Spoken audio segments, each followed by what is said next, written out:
grand ami Sichakib, Monsieur le Président de la Confédération espagnole des organisations entrepreneuriales, Monsieur le Président de la Confédération entrepreneuriale du Portugal, Mesdames et Messieurs les représentants des médias, je vous souhaite la bienvenue au complexe Mohamed VI du football que vous aurez l'occasion de visiter après la fin de ces travaux. Un complexe qui traduit la vision éclairée de Sa Majesté le Roi, que Dieu l'assiste, pour le développement du sport d'une manière générale, du suivi et de la conception d'un modèle de développement envers la jeunesse marocaine, mais aussi continentale et mondiale, puisque ce complexe connaît d'une manière permanente l'organisation des développements, de tout ce qui est relatif au développement du sport, du football. La preuve en est, il y a aujourd'hui un siège de la FIFA ici, et qui travaille en permanence au service du football et de la jeunesse mondiale pour développer le football. C'est une vision globale de développement menée par Sa Majesté depuis plus de 2 décennies et qui conjugue parfaitement un modèle de développement basé sur les leviers d'ordre social, mais aussi économique, et c'est l'objet qui nous intéresse toutes et tous aujourd'hui. Ce modèle, évidemment, s'est développé. Il a dégagé de la valeur intrinsèque durant tout ce temps pour introduire le Maroc, notre pays, en émergence une bonne fois pour toutes. Et le football et le sport est un levier de ce puzzle, de ce mix divers et complexe. Je ne peux pas commencer cette cérémonie ou ces travaux sans parler, sans féliciter Sa Majesté le Roi, que Dieu l'assiste, le peuple marocain, les entreprises marocaines, toutes les personnes qui ont participé de près ou de loin à l'organisation d'une CAN, d'une Coupe d'Afrique des Nations. On a terminé depuis à peu près 3 semaines dans des conditions exceptionnelles qui traduisent le niveau d'évolution, de développement de notre pays, des capacités de nos entreprises. Tout a été fait, construit, organisé par les entreprises marocaines, par les cadres marocains, et c'est une occasion pour les citer et les féliciter encore une fois. Et ça traduit évidemment cette évolution et cette dynamique que connaît le royaume dans tous les niveaux. C'est une Coupe d'Afrique des Nations qui a confirmé l'implication du royaume dans un processus de développement organisationnel exceptionnel et qui évidemment a constitué une étape dans un processus qui nous ramènera en termes d'organisation des événements sportifs ensemble avec nos collègues et nos amis espagnols et portugais pour organiser la Coupe du Monde 2030 qui, de l'avis de tout le monde, c'est une coupe, et ça sera une Coupe du Monde exceptionnelle. Le football va fêter son centenaire, puisque la première Coupe du Monde a été organisée en 1930. C'est une coupe qui, pour la première fois, sera organisée entre 2 continents, africains et européens, mais aussi par 3 pays. Ces 3 pays, et qui, au-delà de la proximité géographique qui permettra à cette Coupe du Monde d'être exceptionnelle sur tous les niveaux, il y a quand même des siècles de civilisation commune et de construction et de complémentarité civilisationnelle, culturelle et aussi économique entre les trois pays. Ces trois pays, le Royaume du Maroc, l'Espagne et le Portugal, de part et d'autre.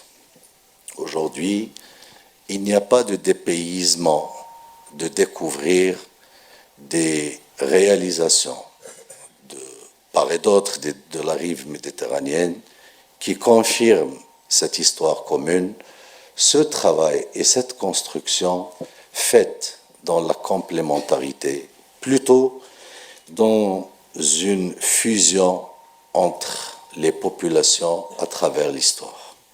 Ce qui nous donne aujourd'hui l'opportunité de réfléchir le présent et le futur avec un vécu historique riche, diversifié, multidimensionnel et qui nous permet effectivement de concevoir cette complémentarité du présent et du futur dans une ligne de conduite et dans une trajectoire qui a toutes les garanties de réussite et tous les atouts du progrès. La Coupe du Monde 2030 nous interpelle et plusieurs parmi vous connaissent les détails. C'est l'événement footballistique et sportif le plus important qui interpelle la mobilisation des millions de personnes, qu'ils soient spectateurs ou fans, donc des équipes nationales qui vont participer à cette Coupe du Monde. C'est une organisation qui va de la mobilité avec sa gestion logistique, mais aussi sécuritaire.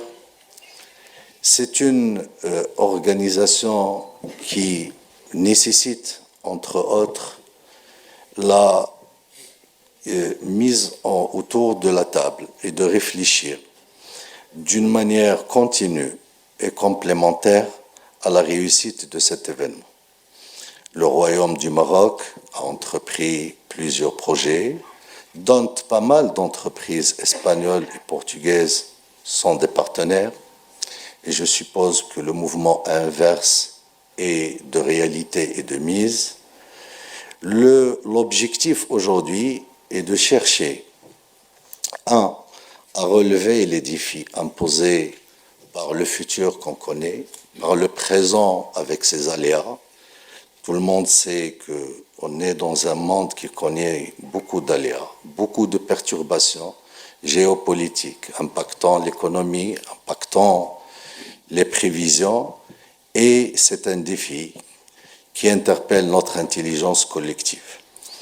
Les projets sont multiples, les opportunités sont énormes, et ce qui est beau dans une organisation d'un événement du genre, c'est que l'entreprise est le centre de la réussite de ce genre de compétition. La capacité, l'implication de l'entreprise, quelle que soit sa taille, de la petite entreprise jusqu'à la plus grande qui réalise les grands stades, et de la petite qui gère le ticketing et la sécurité d'entrée, sont interpellés à s'impliquer d'une manière intelligente, définitive et complète pour la réussite de ce genre d'événement. Évidemment, l'organisation commune de la Coupe du Monde nous donne l'opportunité de mettre sur la table tous les atouts dont on dispose au niveau des trois pays, des deux continents aussi, mais ça nous pose effectivement de régler plusieurs détails de complémentarité pour réussir cette fluidité et cette détermination entre les trois pays au niveau politique d'atteindre les objectifs de réalisation et d'organisation idéale. Sur le plan sportif, on est appelé à organiser 101 matchs, c'est énorme, pendant une durée très courte, avec évidemment, et comme vous le savez parfaitement bien, avec une organisation de matchs dans une logique mobile. On n'est pas dans l'affectation de groupes par ville ou par pays. On sera dans des logiques de mobilité. Autrement dit, et tout simplement, une équipe nationale peut jouer son premier match à Madrid et jouer le deuxième à Marrakech et repartir à Lisbonne pour jouer le troisième et ainsi de suite. Et c'est cette logique qui nous impose une complémentarité pour assurer de l'homogénéité dans tout ce qui est organisationnel, dans tout ce qui est mobilité, logistique, infrastructure, etc. Et je pense que ce rendez-vous dont je vous félicite, je vous remercie sincèrement, j'espère qu'il sera réorganisé avec plus de fréquence pour trouver ensemble les meilleures manières, les meilleures pratiques pour dégager évidemment de la valeur ajoutée souhaitée dans les trois pays, mais aussi relever tous les défis d'organisation et réussir la meilleure Coupe du monde de toute l'histoire. Le Maroc a réussi, et de l'avis de tout le monde, l'organisation de la meilleure CAN. Monsieur l'ambassadeur m'a signifié son sentiment avant de rentrer dans cette salle, en assistant à tous les matchs de l'équipe nationale du Maroc.